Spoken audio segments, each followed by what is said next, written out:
إن الذين آمنوا والذين هاجروا وجاهدوا في سبيل الله إن الذين آمنوا والذين هاجروا وجاهدوا في سبيل الله أولئك يرجون رحمة الله أولئك يرجون رحمة الله والله غفور رحيم والله غفور رحيم. جو لوگ ایمان لائے ہیں اور جنہوں نے خدا کی راہ میں اپنا گھر بار چھوڑا اور جہاد کیا ہے، وہ رحمت الہی کے جائز امیدوار ہیں، اور اللہ ان کی غلطیوں کو معاف کرنے والا اور اپنی رحمت سے انہیں نوازنے والا ہے۔ دو چیزوں کی بڑی اہمیت ہے، ایک ہے اللہ کے راستے میں ہجرت کرنا اور دوسرا اللہ کی راہ میں جہاد کرنا۔ انہی کے بارے میں اللہ تعالیٰ نے کہا ہے کہ یہ انسان جس نے کبھی ہجرت نہیں کی، ہجرت میں جو کچھ ہوتا ہے وہ چھوڑا جاتا ہے، وہ کہنا آسان ہے، اس کے بارے میں لکھنا آسان ہے، لیکن جو کرتا ہے اسی کو معلوم ہے کہ ہجرت کیا چیز ہے۔ اور اسی طرح اللہ کے راستے میں جہاد ہے۔ جہاد کے بارے میں لکھنا کہنا کوئی مشکل نہیں، لیکن جہاد کرنا اس کے راستے میں وہ اصل ہے۔ پوچھتے ہیں شراب اور جوئے کا کیا حکم ہے؟ یہ ایک نیا مسئلہ۔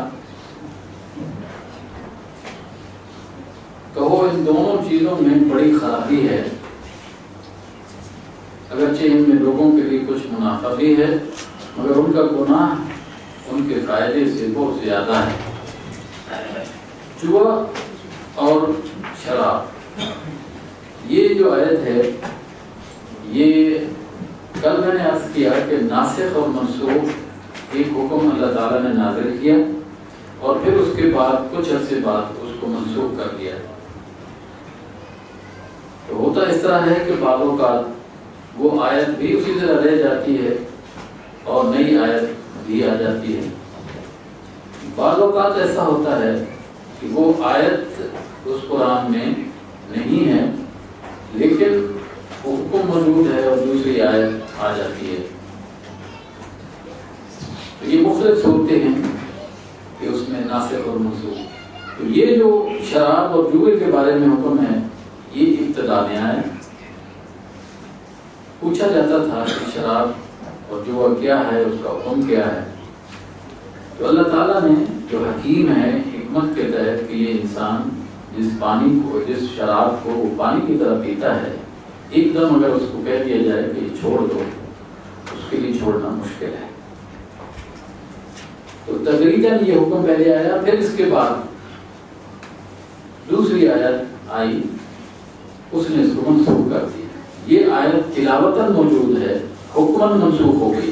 یعنی آپ اس کے معنی کے اوپر غور کیجیے۔ پوچھتے ہیں شراب اور جوئے کا کیا حکم ہے؟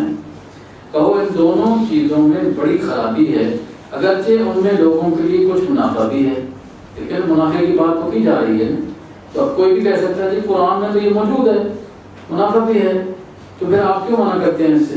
تو اس سے یہ کہا جائے گا، کیا اس کا جواب ہے کہ اس کے بعد اس آیت کو منسوخ کر دیا گیا اور دوسری انما الخمر والمیسر رجس من عمل الشیطان، اس آیت نے اس کو منسوخ کر دیا، اگرچہ یہ بھی موجود ہے، مگر ان کا گناہ ان کے فائدے سے بہت زیادہ ہے۔ پوچھتے ہم راہ خدا میں کیا خرچ کریں؟ کہو جو کوئی تمہاری ضرورت سے زیادہ ہو، اس طرح اللہ تمہارے لیے صاف صاف احکام بیان کرتا ہے، شاید کہ تم دنیا اور آخرت دونوں کی فکر کرو۔ انفاق کی بات ہے، اور اس میں بھی بات یہ کی گئی کہ وہ جو انسان بچ جاتا ہے اس کے پاس، اس کا کیا کرے؟ اس کے بارے میں اللہ تعالیٰ نے یہ حکم دیا ہے کہ وہ جو تمہاری ضرورت سے زیادہ ہے، اس کے اوپر سانپ بن کے کیوں بیٹھ جاتے ہو؟ ضرورت نہیں، تمہاری ضرورت پوری ہو گئی۔ تو پھر وہ لوگ جو اس کی ضرورت مند ہیں وہ ان تک منتقل کر دو، اللہ اور دے گا۔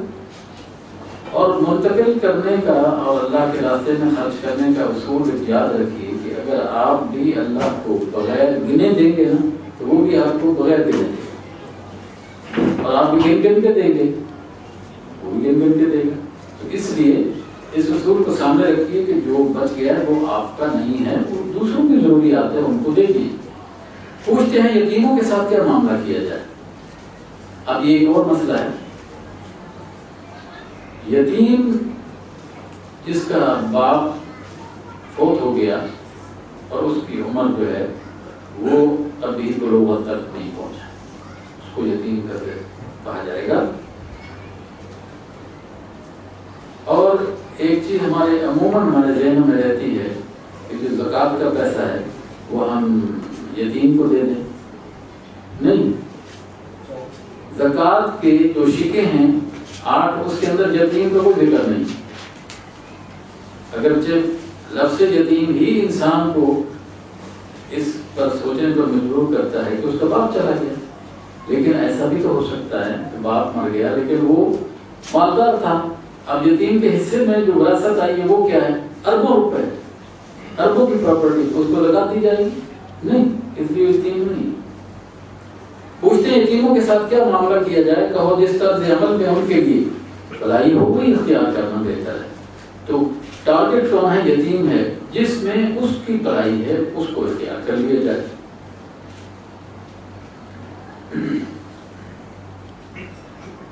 یہ اس سے پہلے ایک بات اصل میں آئی، کیوں پوچھا ہے یہ دیکھیے نا، وہ کہا کہ پوچھتے ہیں یسألونک عن الیتامی، تو اصل بات یہ تھی کہ پہلے ایک حکم آ چکا تھا کہ یتیم کے مال کے قریب تک مت پھٹکو، تو مسلمان سب ڈر گئے۔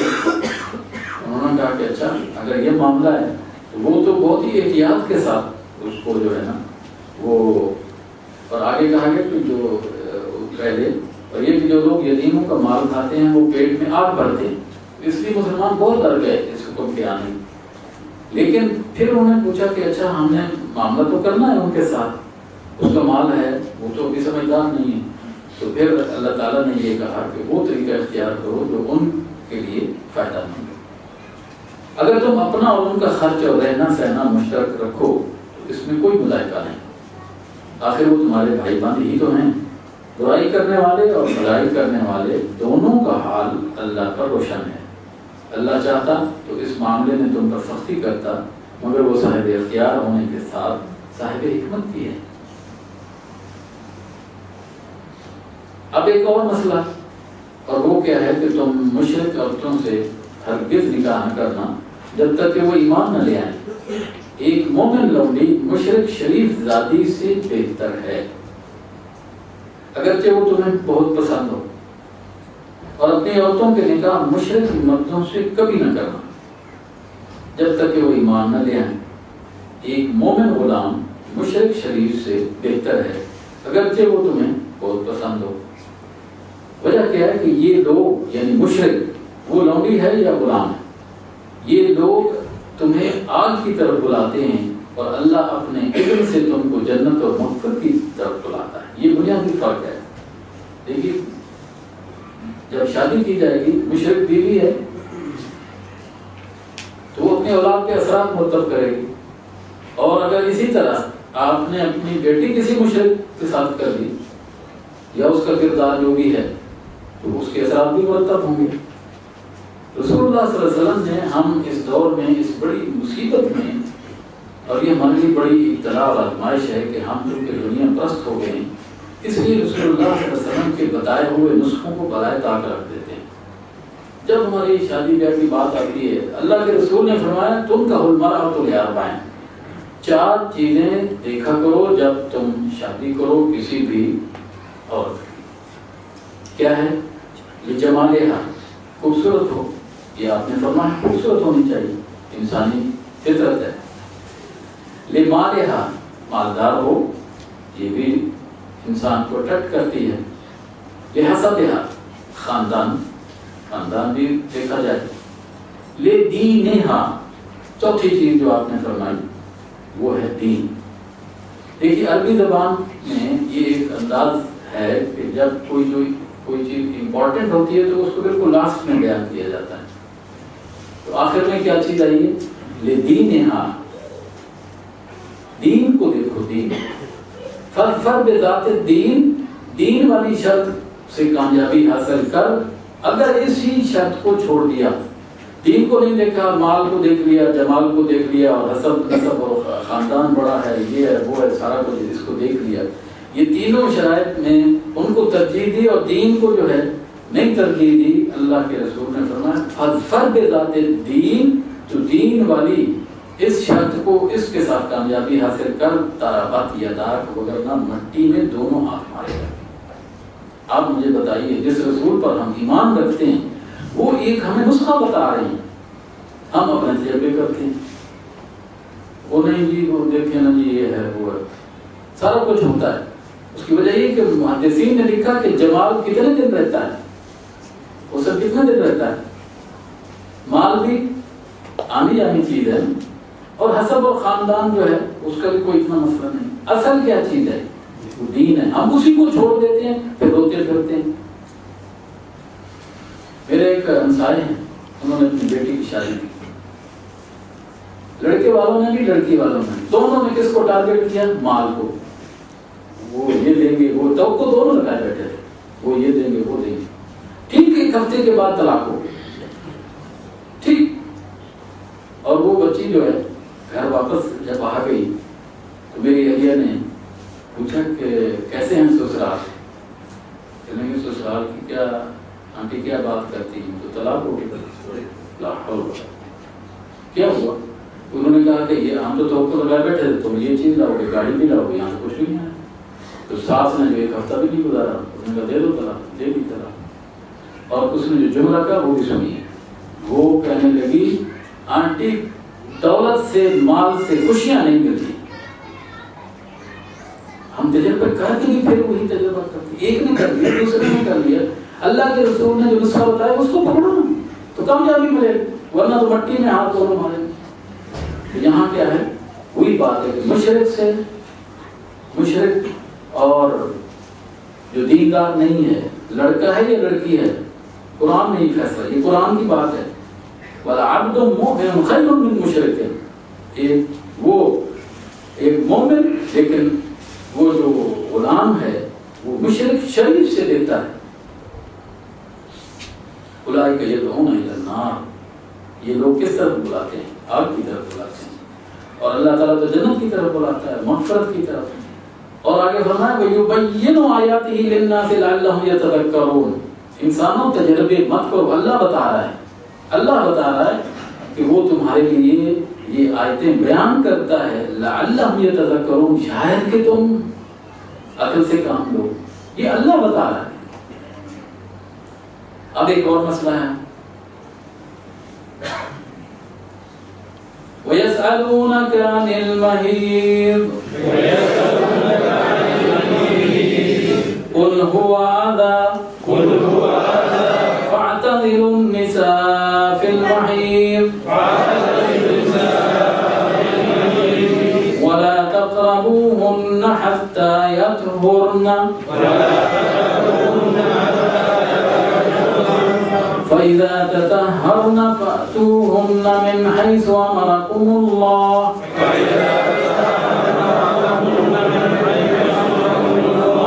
إِنَّ اللَّهَ يُحِبُّ التَّوَّابِينَ وَيُحِبُّ الْمُتَطَهِّرِينَ۔ پوچھتے ہیں حیض کا کیا حکم ہے؟ ہم عموماً اردو میں استعمال کرتے ہیں، لیکن عربی میں دیکھیے دو معنوں میں استعمال ہوتا ہے، اور دونوں، ایک تو اس کا معنی ہے گندگی، اور دوسرا عربی میں یہ بیماری کے معنی میں استعمال ہوتا ہے۔ تو وہ دونوں کو اگر آپ دونوں معنوں کو رکھیں تب بھی یہ قابل نفرت انسانی طہارت کے خلاف ہے۔ پوچھتے ہیں حیض کا کیا حکم ہے؟ کہو وہ ایک گندگی کی حالت ہے، اس میں عورتوں سے الگ رہو اور ان کے قریب نہ جاؤ جب تک کہ وہ پاک صاف نہ ہو جائے۔ اور اگر دوسرا مانا لیا جائے تو بیماری ہے، کیا خیال ہے کہ بیمار کے جو ہے تعلقات اس کے ساتھ جسمانی رکھے ہیں، بیمار ہے، اس لحاظ سے بھی پرہیز کرنا چاہیے۔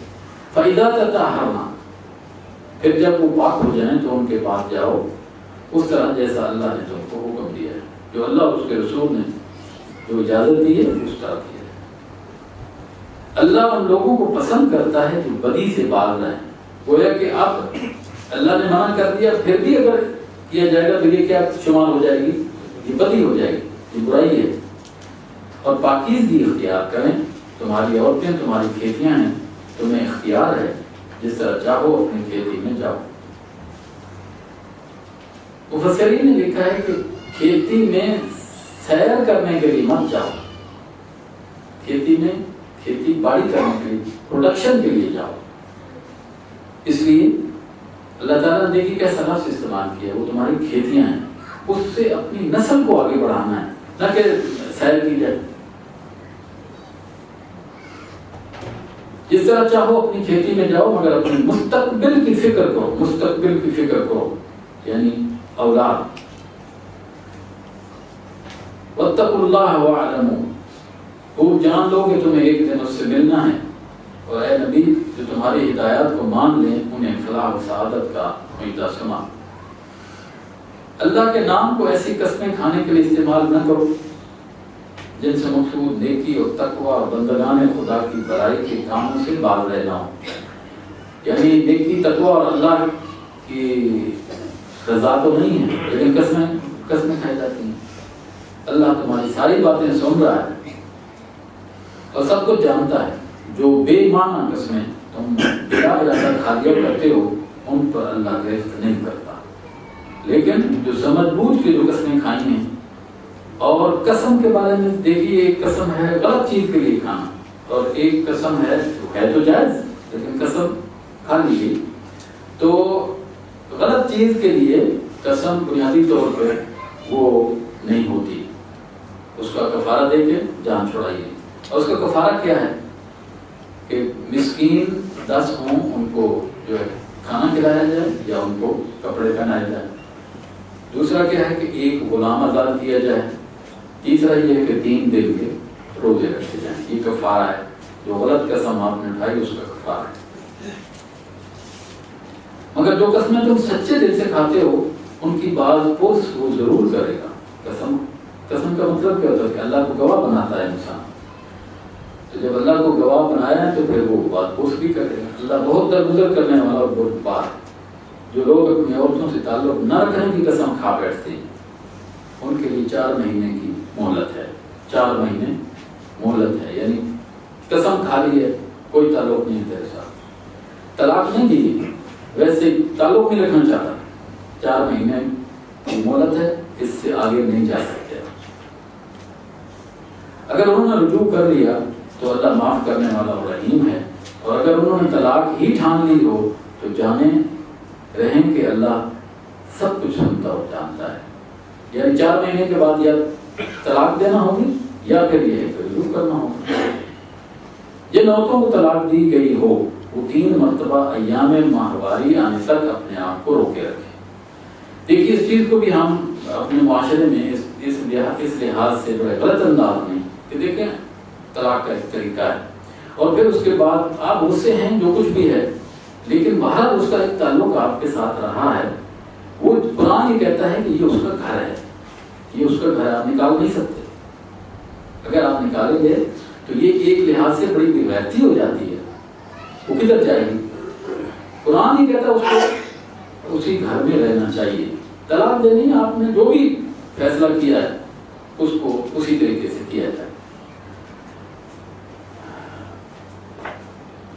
دیکھیے اپنے آپ کو روکے رکھیں، اور ان کے لیے جائز نہیں ہے کہ اللہ نے ان کے رحم میں جو کچھ خلق فرمایا ہو اسے چھپائیں۔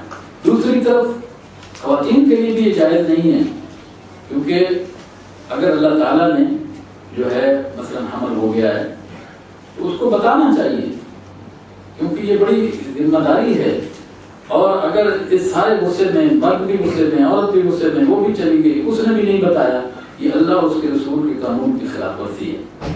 کل کو مرد نے تو ذمہ نہیں لینا، وہاں جو ہے بچہ پیدا ہو گیا کوئی نہیں ذمہ کہے گا تو میرا ہی نہیں، تو پھر ایک نیا مسئلہ کھڑا ہو جائے گا۔ یہ دیکھیے حکمت ہے اس کے اندر، تو اس کو بتا دینا چاہیے کہ دیکھو تم مجھے طلاق دے رہے ہو یا جو کچھ بھی ہے گھر سے نکال رہے ہو، لیکن میرے پیٹ میں تمہارا بچہ ہے، یہ کلیئر کرنا چاہیے، ورنہ کل مصیبتیں کھڑی ہو جائیں گی۔ اللہ نے فرمایا یہ جائز نہیں ہے کہ اللہ نے ان کے رحم میں جو کچھ خلق فرمایا ہو اسے چھپائیں، قطعاً نہیں چھپانا چاہیے، انہیں ہرگز ایسا نہ کرنا چاہیے اگر وہ اللہ اور روز آخر پر ایمان رکھتی ہے۔ گویا کہ اب یہ ایمان کا مسئلہ ہے، اگر چھپایا جائے گا تو یہ بے ایمانی ہو جائے گی اور ایمان جو ہے وہ جاتا رہے گا۔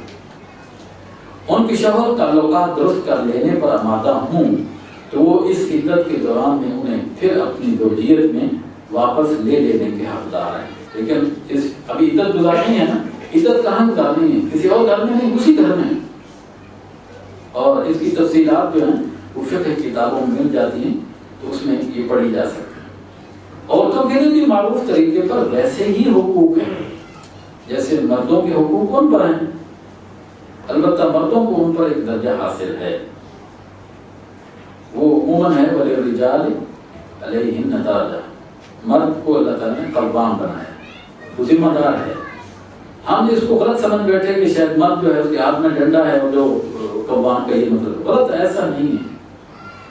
دیکھیے رسول اللہ صلی اللہ علیہ وسلم کی 9 یا 11 ایک روایت میں آپ کی زوجات مطہرات، آپ مجھے بتائیے کوئی حدیث، کسی حدیث کی کتاب میں کسی محدث نے کبھی حدیث بیان کی کہ اللہ کے رسول نے اپنی کسی زوجہ مطہرہ کو مارا ہو؟ نہیں مارا، تو یہ اللہ کی سنت، اللہ کے رسول کی سنت ہوئی ہے، کیا ہوا؟ سنت ہے یہ۔ لیکن ہم یہ سمجھتے ہیں کہ شاید رجال قوام کا مطلب ہے کہ بس جو ہم کہیں گے اس کو ماننا چاہیے، نہیں۔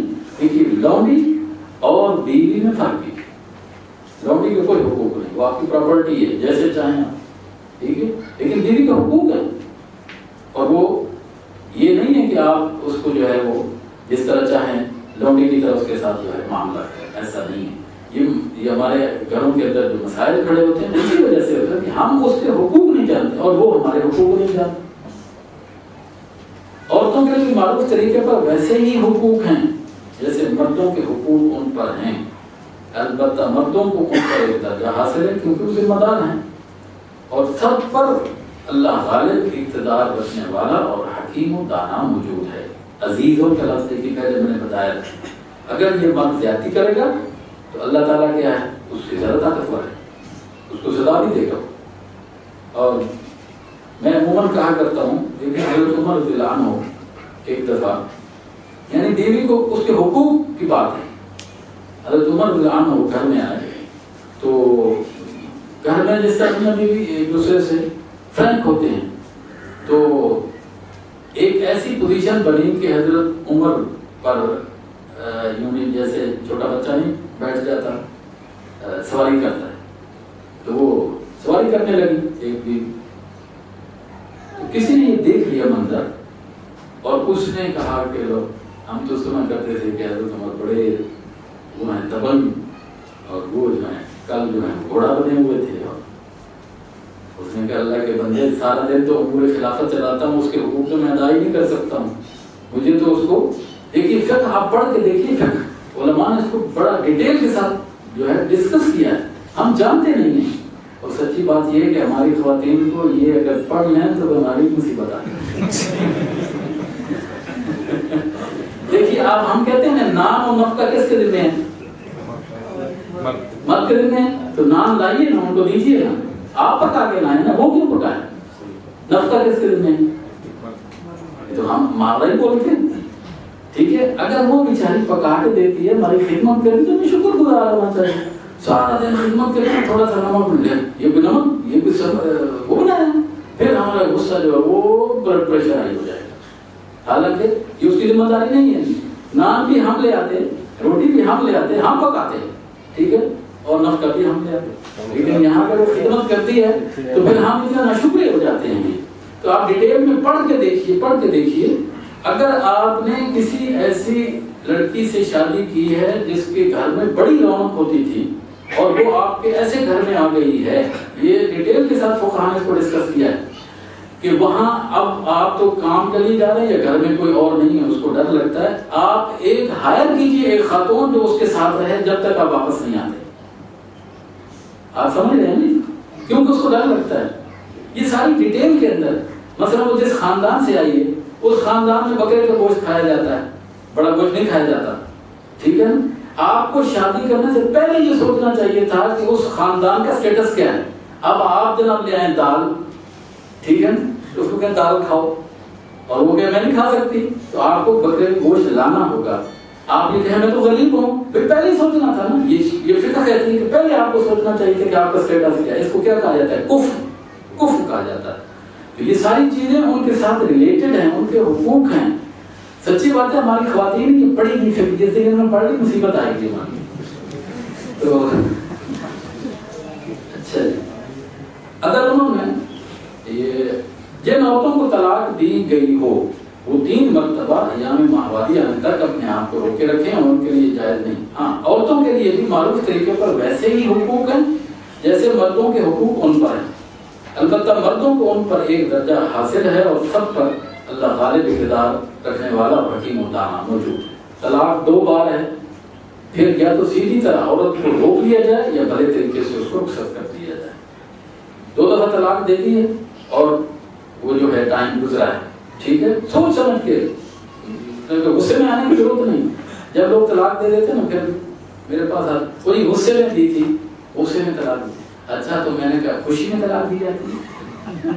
لا حول ولا قوة، عقل ماری گئی، خوشی میں تو طلاق دیتا ہے، پھر غصے میں ہی ہوتی ہے۔ لیکن قرآن نے، دین نے حد کر رکھی، اس کو آپ پھانک نہیں سکتے۔ کیا ایسا ہو سکتا ہے کہ آدمی غصے میں اللہ کو نعوذ باللہ گالی نکلنا شروع کرے؟ اجازت ہے ایسے؟ نہیں، اللہ کی حدود کو آپ بھانگ نہیں سکتے، وہیں رہنا ہوگا۔ تو پھر روتے ہیں، اس کے بعد وہ جی 5 بچے ہیں، پھر آنسو بہاتے ہیں، پھر یہ پہلے سوچنا تھا نا۔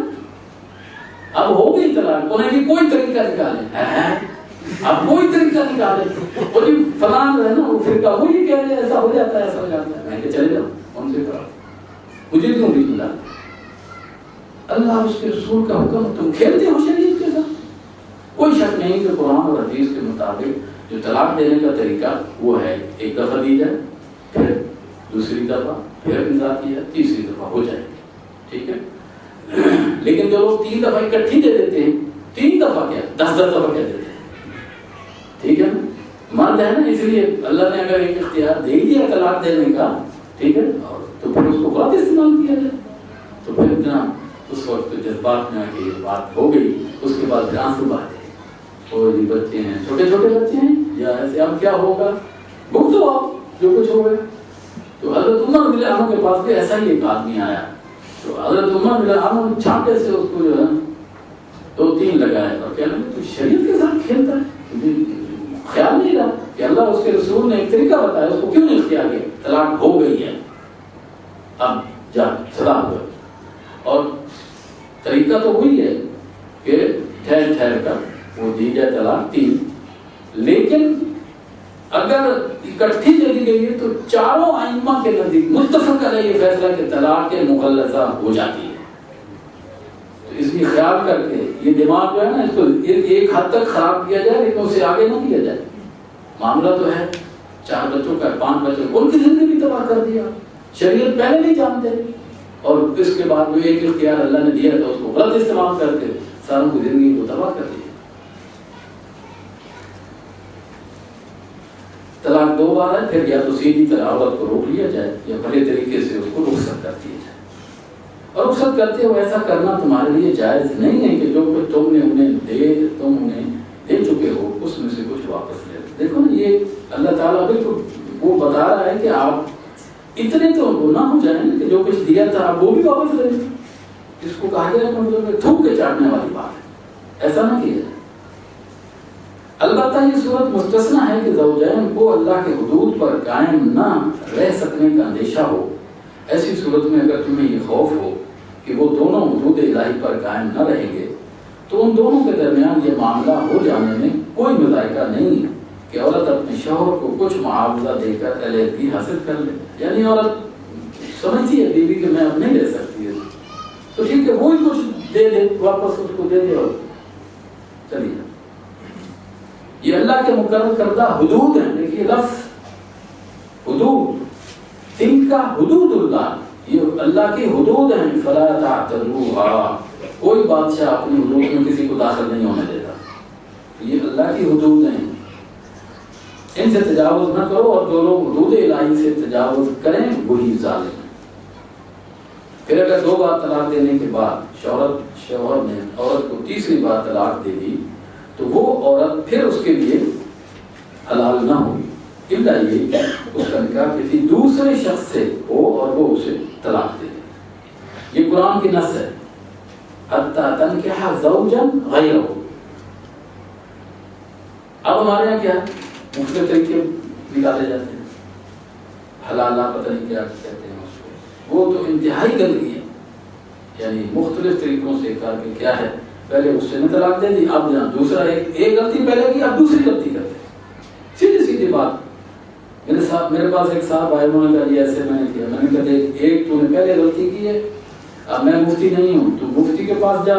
ان کا کام یہ ہوتا ہے کتاب و سنت کی روشنی میں دلائل کے ساتھ پورا قصہ سنا, اس کے اندر ڈنڈی نہیں مارنی ہے.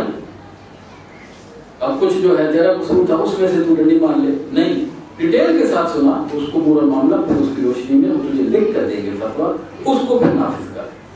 میں نے کہا میں تو ایک قرآن کا طالب علم ہوں, میں مفتی نہیں ہوں. مفتی سے جا کر لے, ذمہ داری قبول کریں گے, ٹائم لگا کرتے ہیں. اب تو اس سے پوچھ لے جی وہ نہیں کیا جی, وہ کہتا جی فلاں ہو گیا فلاں, ایسا نہیں ہے. مت کھیل, دوسری غلطی مت کر. تب اگر پہلا شوہر اور یہ عورت دونوں یہ خیال کریں کہ حدود الہی پر قائم رہیں, بات حدود الہی کے بعد ہو رہی ہے, پھر بھی وہی ہو رہی ہے کہ وہ ہو گیا نکاح کسی اور سے ہو گیا اور اس نے طلاق دے, یہ نہیں کہ اس کے گن لے کے اس پر کھڑے طلاق دو, وہ طلاق نہیں ہوتی, جبر کی طلاق ہوتی نہیں ہے. اور اگر اس پوزیشن میں آئے کہ اس نے زبردستی اس سے کہلوا دیا بھائی طلاق ہے اور لے آئے تو آپ کیا ہوگا, اس کو کیا شمار کیا جائے گا؟ یہ نکاح نہیں ہوگا, کیونکہ پہلا طلاق ہی نہیں ہوئی. اس کو لوگ سمجھتے نہیں, بس وہ اب اور ایک فکر ہوتی ہے. تو دین کے ساتھ کھیلنے کی کوشش کرتے ہیں, تو ان کے لیے ایک دوسرے کی طرف رجوع کر لینے میں کوئی مذاہقہ نہیں. لیکن شرط اللہ نہیں ہوتا ہے کہ آپ وہ حدود اللہ کی پابندی کریں, آپ دوبارہ نہیں ایسا کریں گے. یہ اللہ کی مقرر کردہ حدیں ہیں جنہیں وہ ان لوگوں کی ہدایت کے لیے واضح کر رہا ہے جو اس کی حدوں کو توڑنے کا انجام جانتے ہیں. اور جب تم عورتوں کو طلاق دے دو اور ان کی عدت پوری ہونے کو آ جائے تو یا بھلے طریقے سے انہیں روک لو یا بھلے طریقے سے رخصت کر دو, محض ستانے کی خاطر انہیں نہ روکے رکھنا کہ یہ زیادتی ہوگی. دیکھیے 2 طلاقیں دے کے پھر رجوع کر لیا, 1 مہینے کے بعد پھر طلاق دے دیے, ٹھیک ہے, پھر رجوع کر لیا, 3 مہینے کے بعد پھر ایک طلاق دے دی. ایسا نہیں, اللہ تو جانتا ہے نا. تو جاہلیت میں ایسا ہوتا تھا, اس لیے اللہ تعالیٰ نے عبادت پر روک دیا کہ ایسا مت کرو. طلاقیں 2 دفعہ دی, تیسری دفعہ ہو جائے. اور جو ایسا کرے گا وہ در حقیقت آپ اپنے ہی اوپر ظلم کرے گا. اللہ کی آیات کا کھیل نہ بناؤ, اللہ کی آیات کا کھیل نہ بناؤ. وَلَا تَتَّخِذُوا آیَاتِ اللَّهِ هُزُوًا, بھول نہ جاؤ کہ اللہ نے کس نعمت عظمیٰ سے تمہیں سرفراز کیا ہے. وہ تمہیں نصیحت کرتا ہے کہ جو کتاب اور حکمت اس نے تم پر نازل کی ہے, یہ ساری حدود یہ اس میں بتائی جا رہی ہیں, تو یہ نعمت ہے. دیکھیں آپ بائبل کو دیکھیں, تورات میں کوئی معاملہ نہیں ہے, کچھ کلیئر نہیں ہے کیا کرنا ہے کیا نہیں کرنا ہے, کون کتنی پراپرٹی لے گا, طلاق کیسے ہوگی نہیں ہوگی, کچھ پتہ نہیں. تو ہمارے پاس تو اللہ کی نعمت موجود ہے, ایک ایک چیز ڈیٹیل کے ساتھ موجود ہے. یہی اللہ نے کہا وَاذْكُرُوا نِعْمَتَ اللَّهِ عَلَيْكُمْ, اللہ کی اس نعمت کو تم جو ہے اس کی بے قدری مت کرو. وہ تمہیں نصیحت کرتا ہے کہ جو کتاب اور حکمت اس نے تم پر نازل کی ہے اس کا احترام ملوث رکھو, اللہ سے ڈرو اور خوب جان لو کہ اللہ کو ہر بات کی خبر ہے, وہ جانتا ہے. وَإِذَا طَلَّقْتُمُ النِّسَاءَ فَبَلَغْنَ أَجَلَهُنَّ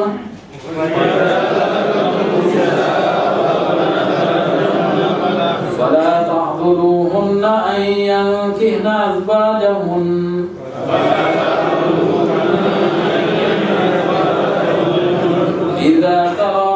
بينهم بالمعروف ذلك يوعظ به من كان منكم يؤمن بالله واليوم الآخر ذلكم أزكى لكم وأطهر والله يعلم وأنتم لا تعلمون. جب تم اپنی عورتوں کو طلاق دے چکو اور وہ اپنی عدت پوری کر لیں تو پھر اس میں مانے نہ ہو کہ وہ اپنے زیر تجویز شوہروں سے نکاح کر لیں. لیکن مکمل ہوگی عدت، اب وہ آزاد ہے. اگر وہ نئے کسی سے اور کسی سے نکاح کرنا چاہتی تو تمہیں رکاوٹ نہیں ہونی چاہیے، رکاوٹ نہیں ڈالنی چاہیے، جبکہ وہ معروف طریقے سے باہم مناحقات پر راضی ہوں. وہ جس سے وہ نکاح کرنا چاہتی وہ اور یہ راضی ہیں تو اس طرح کیوں رکاوٹ ڈالتے؟ تمہیں نصیحت کی جاتی ہے. دیکھیے الفاظ اللہ تعالیٰ فرماتے ہیں ذالک یوعظ بہ، تمہیں نصیحت کی جاتی ہے کہ ایسی حرکت ہرگز نہ کرنا. مطلب تمہاری بیوی تو نہیں رہی، دوسرے کی بھی نہ رہے، دوسرے سے بھی نکاح نہیں کرنا دیتے، ایسی چالیں چلتا ہے نا انسان. یہ اللہ تعالیٰ کہنا چاہتے ہیں ذالک یوعظ بہ، اور یہ بھی وہ کہ ایسی حرکت ہرگز نہ کرنا اگر تم اللہ اور روز آخر پر ایمان لانے والے ہو. تمہیں ایسی حرکت نہیں کرنی چاہیے. تمہارے لیے شائستہ اور پاکیزہ طریقہ یہی ہے کہ اس سے باز رہو. اللہ جانتا ہے تم نہیں جانتے.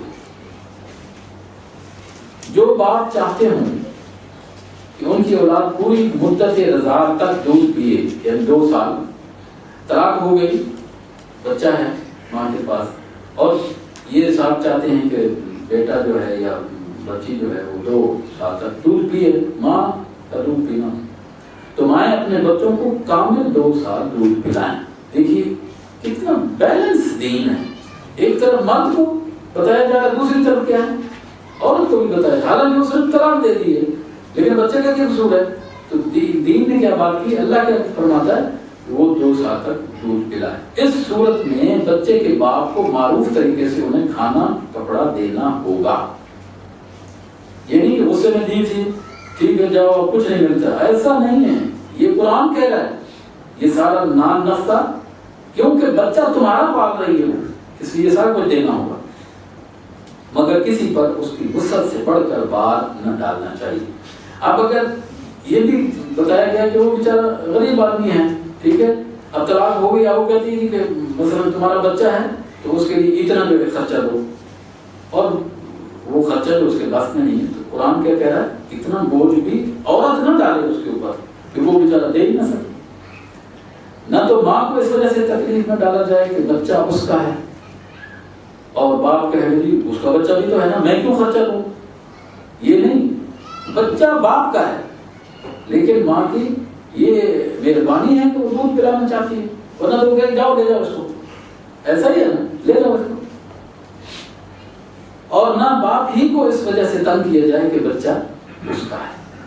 دودھ پلانے والی کا یہ حق جیسا بچے کے باپ پر ہے ویسا ہی اس کے وارث پر بھی ہے. دیکھیے وارث جو ہے باپ نہیں ہے مثلا، تو اس کے بعد وارث جو ہے وہ نام نفقہ دے، وہ دے گا اس کا خرچہ، وہ دے گا وارث اس کا. لیکن اگر فریقین باہمی رضامندی اور مشورے سے دودھ چھڑانا چاہیں، ٹھیک ہے، تو ایسا کرنے میں کوئی مذائقہ نہیں. اور اگر تمہارا خیال اپنی اولاد کو کسی غیر عورت سے دودھ پلوانے کا ہو تو اس میں بھی کوئی حرج نہیں. بچہ لے کے کسی اور عورت سے مطلب ہے کہ اس سے دودھ پلوایا جائے، بشرطے کہ اس کا جو کچھ معاوضہ طے کرو وہ معروف طریقے پر ادا کرو. یعنی بچہ ماں کے پاس ہی ہے لیکن ماں جو ہے وہ دودھ نہیں پلانا چاہتی، لیکن بچہ تو ماں کے پاس ہی رہے گا نا، باپ کے پاس تو مشکل ہے نا پالنا. تو اب وہ ماں یہ کہتی کہ میں نہیں دودھ پلاتی، تو اپنا بندوبست کرے. تو کس کو بندوبست کرنا ہوگا؟ باپ کو بندوبست کرنا ہوگا کسی عورت کا. اور خیر اب تو وہ فیلر آ گیا نا تو مسئلہ حل ہو گیا ہے. ٹھیک ہے، تو یہ ہے مسئلہ. جی اور اگر تمہارا خیال اپنی اولاد کو کسی غیر عورت سے دودھ پلوانے کا ہو تو اس میں بھی کوئی حد نہیں، بشرطے کہ اس کا جو کچھ معاوضہ طے کرو وہ معروف طریقے پر ادا کرو، اللہ سے ڈرو، اللہ سے ڈرو۔ دیکھیے بار بار اللہ تعالیٰ یہ کہا ہے اللہ سے ڈرو، اور جان رکھو کہ جو کچھ تم کرتے ہو سب اللہ کی نظر میں۔ تم میں سے جو لوگ مر جائیں، فوت ہو جائیں، ان کے پیچھے اگر ان کی بیویاں زندہ ہوں تو وہ اپنے آپ کو 4 مہینے 10 دن روکے رکھیں گی، یہ وہ عدت ہوگی، یہ تو معروف ہے۔ پھر جب ان کی عدت پوری ہو جائے تو انہیں اختیار ہے اپنی ذات کے معاملے میں معروف طریقے سے جو چاہیں کریں، تم پر اس کی کوئی ذمہ داری نہیں ہے۔ اللہ تم سب کے اعمال سے باخبر ہے۔ زمانہ عدت میں خواہ تم ان بیوہ عورتوں کے ساتھ منگنی کا ارادہ اشارے کے نظر میں ظاہر کر دو، خواہ دل میں چھپائے رکھو، دونوں صورتوں میں کوئی مذائقہ نہیں۔ یعنی خامد فوت ہو گیا، اب مطلب نکاح کرنا چاہتا ہے، ٹھیک ہے، ہمارے ہاں یہ بڑی ایک عجیب چیز ہے کہ یا تو ہم حیا اور شرم میں بالکل ہی ایک طرف چلے جاتے ہیں، یا بالکل جو جائز چیز ہے اس کو بھی نہیں کرتے۔ اب یہ بات ہوئی نا کہ مثلا ایک خاتون اس کا خامد مر گیا اور ایک آدمی چاہتا ہے کہ اس سے نکاح کرے تو نکاح کا پیغام بھیجے، کیا یہ ناجائز ہے؟ جائز ہے، لیکن یہ چھپے چھپا ہے وہ نہیں کرنا چاہیے، پیغام رسانی یہ وہ جو وہ نہیں، مطلب واضح ایک بات ہے کہ میں نکاح کرنا چاہتا ہوں، اس کو پسند ہوگا کر لے گی نہیں کرے نا، تو یہ اصل وہ چیز ہے۔ اب دیکھیں نا کہ ہم تو اس حد تک چلے گئے ہیں کہ دین خود بھی نہیں سیکھتے، اپنی اولاد کو بھی نہیں سکھاتے۔ میں یہ بات کہا کرتا ہوں کہ دیکھیں باپ شرم و شرم بیٹے کو کبھی نہیں بتائے گا وہ بالغ ہو گیا، اس کو اطلاع ہو گیا، کیا کرے، نہیں بتائیں گے۔ یہ شرم اس حد تک چلی گئی ہے، حالانکہ یہ کیا ہے، یہ شرم والی بات نہیں ہے، اس کو بتایا جائے۔ مثلا اس کو پتہ ہی نہیں کہ اسلام کے بعد کیا وہ غسل کرے، کیسے کرے، غسل واجب ہے۔ اول تو باپ کو ہی پتہ نہیں غسل واجب کیا ہو، کیسے کیا جاتا ہے، وہ کیا بتائے گا، لیکن اگر پتہ ہے تو وہ شرم کے مارے نہیں بتاتا ہو۔ اسی طرح ماں ہے، بیٹی جو ہے اس کو مینسز آ گیا، نہیں بتاتی اس کو شرم و شرم، وہ بیچاری پریشان ہو گئی کہ اس کے لیے تو فرسٹ ٹائم ایکسپیرینس ہے، وہ پریشان ہو گئی کہ یہ کیا ہے، تو اس کو اگر بتایا جائے، اور یہ تو دین ہے، یہ تو دین۔ آپ اور کیا کہہ سکتے ہیں کہ ہماری امہات المومنین، ہماری ماں نے یہ مسائل بتائے، پوری امت کو بتائے کہ نہیں بتائے، تو پھر کیا مطلب؟ اس لیے کہا کہ لا حیا فی الدین، دین میں کوئی شرم کی بات نہیں ہے، دین سیکھنا ہے۔ اگر یہ نہ وہ بتاتے تو آج ہم تک پہنچتا ہی کبھی بھی نہیں پہنچ سکتا۔ تو اس لیے یہ چیزیں جو ہیں ان کو ہم یا حیا میں ہم بہت ہی چلے جاتے ہیں کہ جو دین کے کرنے کے کام ہے وہ بھی نہیں کرتے، یا پھر یہ ہے کہ بالکل وائلیشن ہو جاتی ہے، پھر پرواہ نہیں کرتے دین۔ اللہ جانتا ہے کہ ان کا خیال تو تمہارے دل میں آئے گا ہی، مگر دیکھو خفیہ عہد و پیمان نہ کرنا۔ دیکھیے نکاح کے بارے میں بھی یہ بات کی گئی ہے نا، نکاح حضور صلی اللہ علیہ وسلم نے فرمایا کہ اعلنوا النکاح، نکاح کا اعلان کرو، وجعلوہ فی المساجد، اور کہاں منعقد کرو، مساجد میں۔ اعلان کرنے کا کیا مطلب ہے؟ ایک بچہ اور بچی جس کا نکاح ہو گیا ہے اور بس چپکے چپکے سے ہو گیا، محلے میں رہنا ہے نا، اگر وہ لڑکا لڑکی کے ساتھ جا رہا ہے تو ہر آدمی کہے گا وہ یہ کون ہے، اور اگر محلے کی مسجد میں نکاح ہوا ہے پھر کوئی کہے گا یہ ہے وہ حکمت جو اللہ کے رسول سکھانا چاہتے ہیں، اعلنوا، اعلان کرو، وجعلوہ فی المساجد۔ یہاں بھی جو ہے چپکے چپکے یہ بات نہیں ہوتی، حالانکہ نکاح جو ہے یہ تو پرسنل میٹر ہے نا، ایک لڑکی اور لڑکے کے درمیان ایک ایگریمنٹ ہے، پرسنل میٹر ہو گیا نا۔ لوگ کہتے ہیں نہیں میرا پرسنل میٹر، اسلام میں کوئی پرسنل میٹر نہیں، اس سے زیادہ کوئی پرسنل میٹر نہیں ہو سکتا، لیکن وہ بھی کیا ہے، اعلان ہونا چاہیے۔ اگر کوئی بات کرنی ہے تو معروف طریقے سے کرو، معروف طریقہ یعنی کسی کے ذریعے کرو جو بھی ہے، اور عقد نکاح باندھنے کا فیصلہ اس وقت تک نہ کرو جب تک عدت پوری نہ ہو جائے۔ خوب سمجھ لو کہ اللہ تمہارے دلوں کا حال تک جانتا ہے، لہذا اس سے ڈرو، اور یہ بھی جان لو کہ اللہ بردبار ہے، کتنا برداشت کرے گا وہ، تم کتنی خلاف ورزیاں کرو گے اس کی حدود کی، لیکن بالآخر جب پکڑے گا تو پھر چھوڑے گا نہیں، چھوٹی چھوٹی باتوں سے درگزر فرماتا ہے۔ لا جناح علیکم ان طلقتم النساء ما لم تمسوهن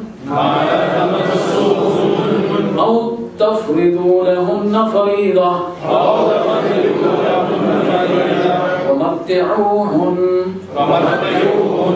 على الموسع قدره وعلى المقتر قدره متاعا بالمعروف حقا على المحسنين. تم پر کچھ گناہ نہیں اگر اپنی عورتوں کو طلاق دے دو قبل اس کے ہاتھ لگانے کی نوبت آئے یا مہر مقرر ہو.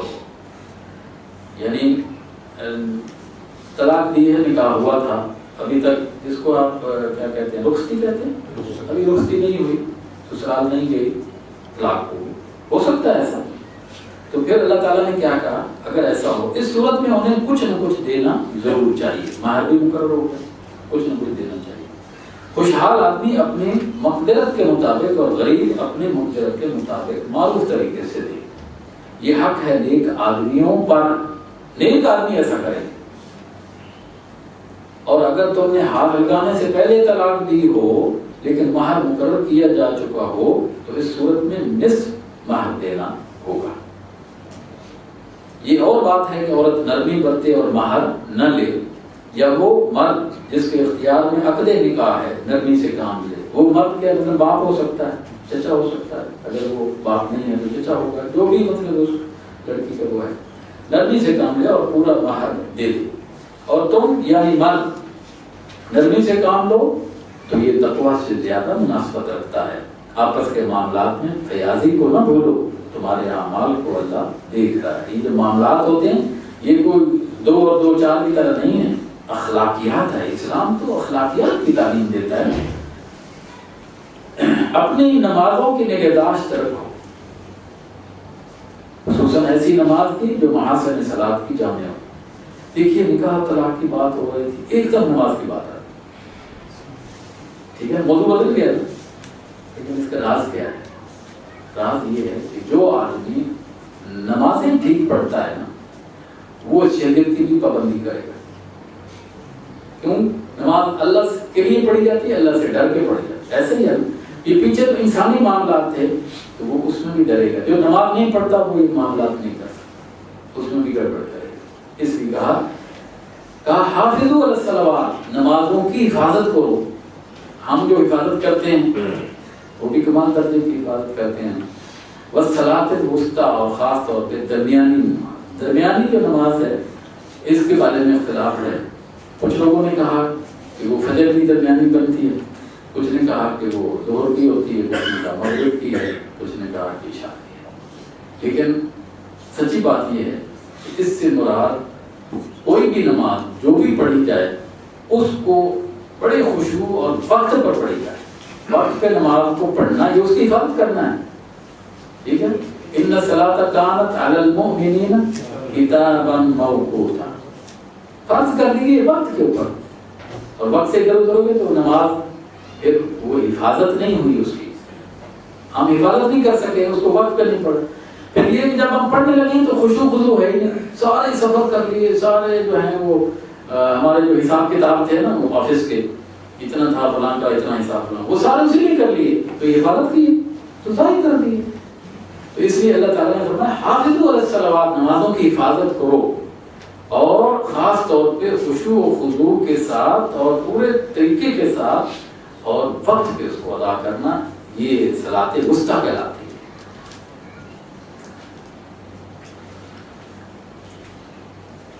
فرمایا قوموا للہ قانتین، اور اللہ کے آگے اس طرح کھڑے ہو جیسے فرمان بردار غلام کھڑے ہوتے ہیں. یہ کیفیت ہونی چاہیے، یہ کیفیت ہے اصل جو اللہ بتا رہا ہے کہ کیسے کھڑے ہوں. قوموا للہ قانتین، غلام کیسے کھڑا ہوتا ہے؟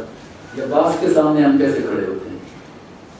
باس کیا ہے، تھوڑا سا اختیاری ہے نا اس کے پاس، لیکن ہم جس کے سامنے کھڑے ہیں.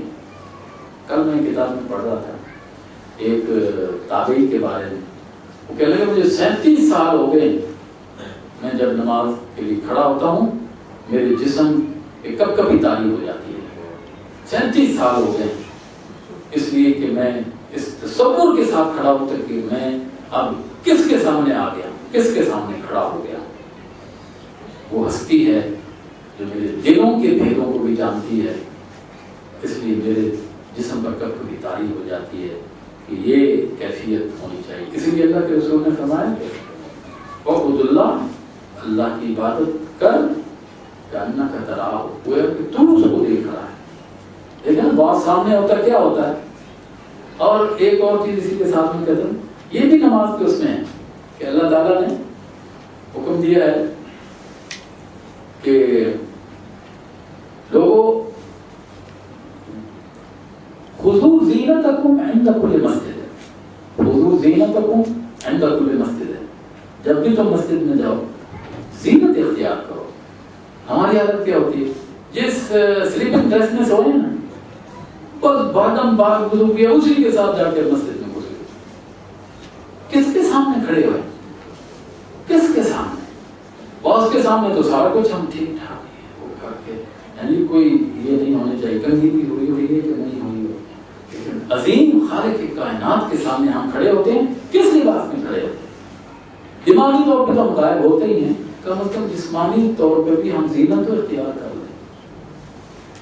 یہ ہوا امام مالک رحمۃ اللہ علیہ کے بارے میں آتا ہے کہ وہ جمعے کی نماز نئے جوڑے کے ساتھ, نئے جوڑے کے ساتھ وہ کہتے تھے کہ قرآن نے کہا ہے کہ زینت اختیار کرو, تو میں اپنے رب کے بندوں کو جمعہ پڑھانے کے لیے, نماز پڑھانے کے لیے آیا ہوں, تو میرے کپڑے ٹھیک ہونے چاہیے. زینت اس کو کہتے ہیں.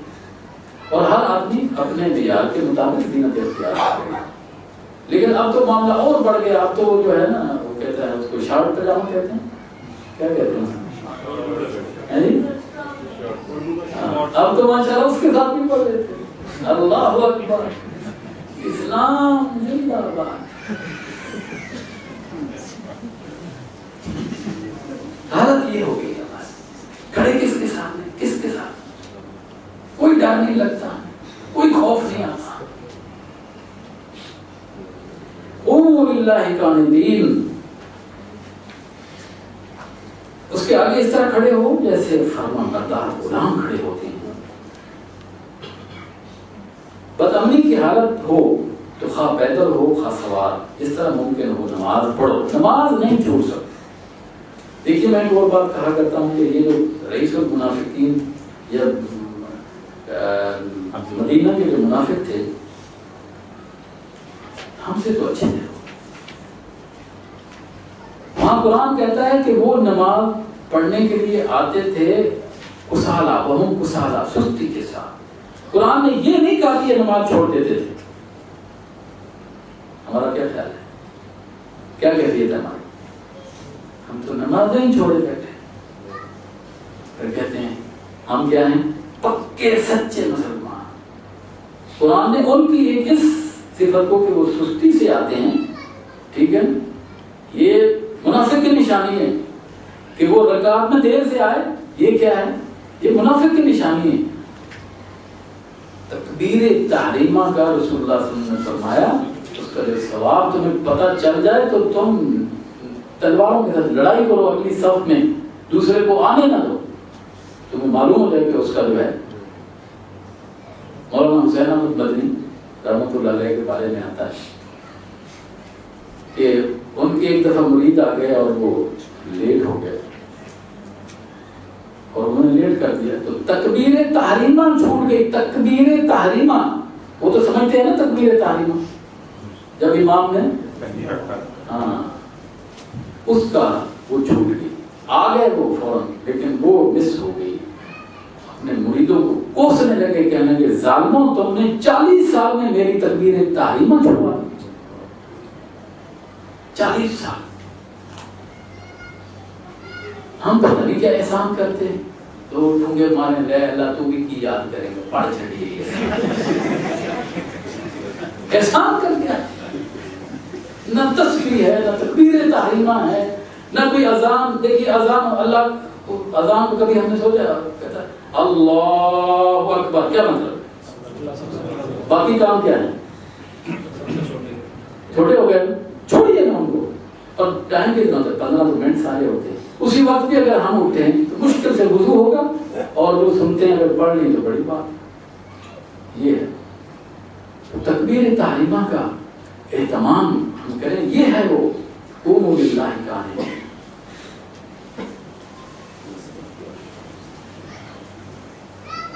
نماز نہیں چھوٹ سکتی، نہیں چھوٹ سکتی. کوئی حالت ہو، جنگ کی حالت ہو یا بیماری کی حالت ہو، اشارے سے اللہ نے تو سب سہولتیں دی. اور نماز تو اس دین کی بنیاد ہے. سچی بات یہ ہے کہ کوئی کتنا ہی دعویٰ کرے کہ میں بڑا دین کا کام کرتا ہوں، اگر نماز اس کی گڑبڑ ہے نا، چھوڑیے، زیادہ سوچنے کی ضرورت نہیں. الصلاۃ عماد الدین، دین ہے، اصل دین ہے اصل. اسی کو جو آدمی چھوڑ بیٹھتا ہے، ٹھیک ہے، اور وہ نماز اس کی مس ہو گئی، یا یہ ہے کہ وہ پرواہ کوئی نہیں، چھوڑیے، رہنے دیجیے اس کے تقوی. جو اللہ کے ساتھ مخلص نہیں ہے، حضرت عمر رضی اللہ عنہ نے دیکھا کہ ایک صحابی جو آئے نہیں تو انہوں نے کہا کہ آئیں، اس کا مطلب ایک آدمی نہیں آیا تو بیمار ہوگا. دروازہ کھٹکھٹایا تو اندر سے نکل آئے. انہوں نے کہا تم موجود ہو؟ ہاں میں موجود ہوں. نماز کے لیے؟ کہنے کہ اب تمہیں سلام کرنے کی ضرورت نہیں، واپس ہو گئے. تم اللہ کے لیے نہیں آئے، لیکن میں نے دروازہ کھٹکھٹایا، باہر نکل آیا. تو ہم ذرا سوچیں صحیح، ہماری نمازیں بے اثر ہو گئی، بے اثر ہو گئی. ابھی آج بچوں کے پروگرام سے میں نے ان کو سنایا، نماز کیا ہے؟ ہاٹ لائن پہ انسان اللہ سے بات کرتا ہے. ہاٹ لائن پہ الصلاۃ معراج المومن. ہے کہ موقع پر اللہ کے رسول نے فرمایا کوئی آدمی ہے جو آج پہرا دے، میں اس کو جنت کی ضمانت دیتا ہوں. 2 صحابی ساری فوج ہو گئی اور دونوں جو ہے جاگتے رہے. پھر انہوں نے آپس میں طے کیا کہ پہرا ہی دینا ہے نا، ہم کھڑے رہیں. تو ایک سو جاتے ہیں آدھی رات، پھر دوسرا سو جائے گا. تو ایک صاحب سو گئے، دوسرے جو کھڑے رہے. انہوں نے کیا کیا کہ نماز شروع کر دی. کھڑا ہی ہونا ہے نا، نماز شروع کر دی اور سورہ بقرہ کی تلاوت شروع ہوئی. ہماری طرح تو نہیں نا کہ کچھ یاد بھی نہیں ہے. انا اعطیناک الکوثر فصلی لربک وانحر ان شانئک هو الابتر. اللہ اکبر. ختم ہو گئی کام، مکمل ہو گئی. وہاں تو رسول اللہ صلی اللہ علیہ وسلم اور صحابہ کی روٹین ہے کہ سورہ بقرہ ایک رکعت میں، آل عمران دوسری رکعت میں.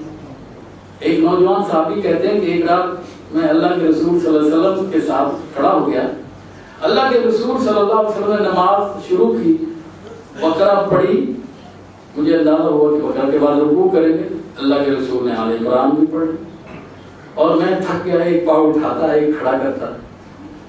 پھر مجھے امید تھی کہ آل عمران کے بعد رکوع کریں گے. اللہ کے رسول نے نصاب بھی پڑھ لی. اور صحابہ کی بھی اسی طرح کیفیت ہے. تو وہ انہوں نے جب تلاوت شروع کی تو اللہ کا کلام ہے نا، جی اللہ کے ساتھ باتیں ہو رہی تھی. وہ اس دنیا سے کہاں پر چلے گئے، وہ اللہ کے ساتھ ہاٹ لائن پہ بات ہو رہی.